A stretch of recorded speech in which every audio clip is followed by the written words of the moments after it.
So today we're doing back-to-back episodes of the Schaefer Files. The previous episode was part two of Surveillance Gone Wrong, and this episode is going to be what not to do when you or a family member is involved in a criminal investigation. Just a quick reminder, under no circumstances will we ever release a specific name of a subject or client, nor will we provide too many details as to give away the exact situation that we are referring to, as most of these stories, if not all of these stories, could apply to multiple situations. If you think that any one of these stories might apply to your situation, the only advice I can give you is take a serious, hard look at the life you lead. Because I can promise you, none of these stories are going to directly apply to you or your life. But they will apply to real cases in certain circumstances. And if you find similarities, none of this is a good thing. Now, with that, criminal investigations, if you don't know, for a private investigator, we primarily work defense. There are certain circumstances in which we will aid in prosecution and investigate for the purposes or the intended goal of prosecution, but private investigators, as a rule, cannot put a case together and hand it over to a district attorney's office. It generally has to go to a law enforcement agency that vets the work, generally conducts their own investigation, and then if they believe that a crime has been committed, they submit their own evidence to the DA's office. However, private investigations companies do participate in quite a few criminal defense investigations. So with that, I've come up with 3 stories of what you absolutely should not do should you or a family member are involved in a criminal investigation.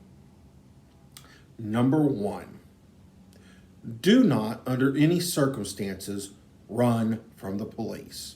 Now, this could be something that most people would say, well, of course you should not do. But all too often, people do it, and you see videos of canine officers releasing the dogs, and the dogs go up and catch them, bring them to the ground, so on and so forth.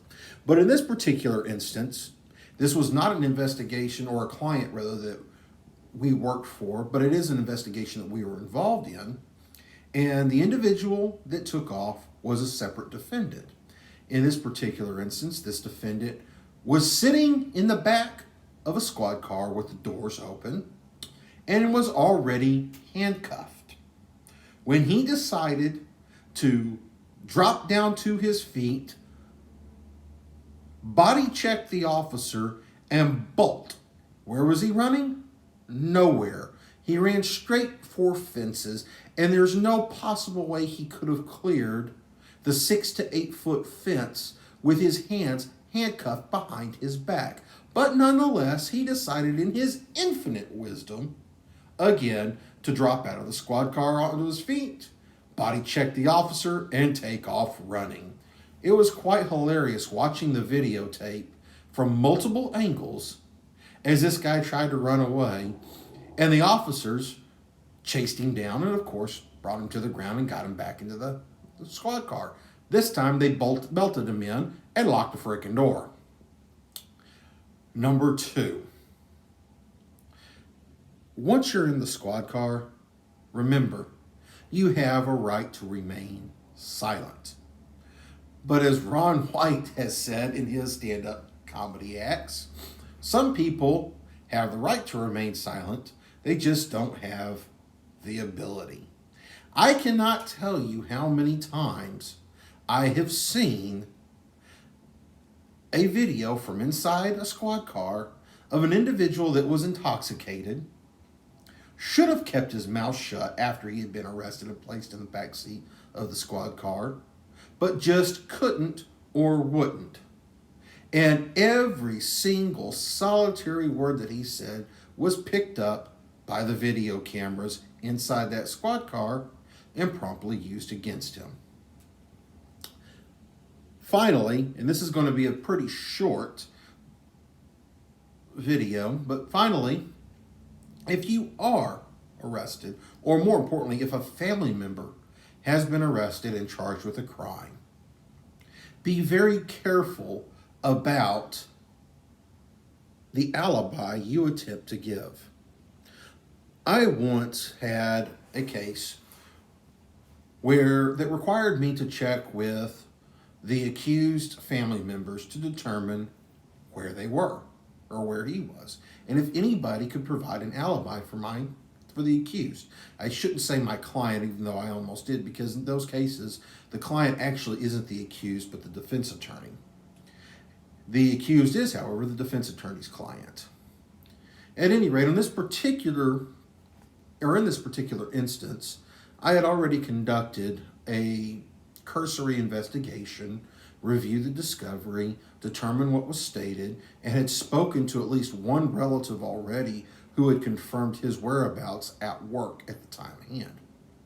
I show up to the home of the accused father and spoke to him and asked him if he could tell me where his son, the accused, was on the night in question. He said he was at home with me. Really? Okay. What about, and I named the accused brothers. They were all at home. I had named the one that I had already confirmed was at work. Again, he said he was at home. All of my sons were at home with me, and we were cooking tamales. I kid you not. At home, cooking tamales is what he said. I promptly thanked him for his time, turned around, walked out, reported the findings or the story to the attorney, who laughed out loud and replied in text, "Liar, liar, pants on fire." Well, that pretty much is it for today and for this segment. If you like what you see, please hit like. If you really like the videos, please subscribe to the channel. Remember, we're also on Rumble.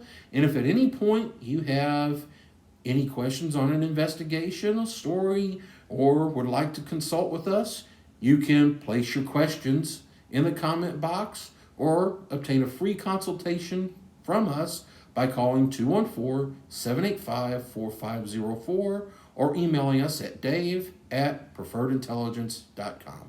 Thank you.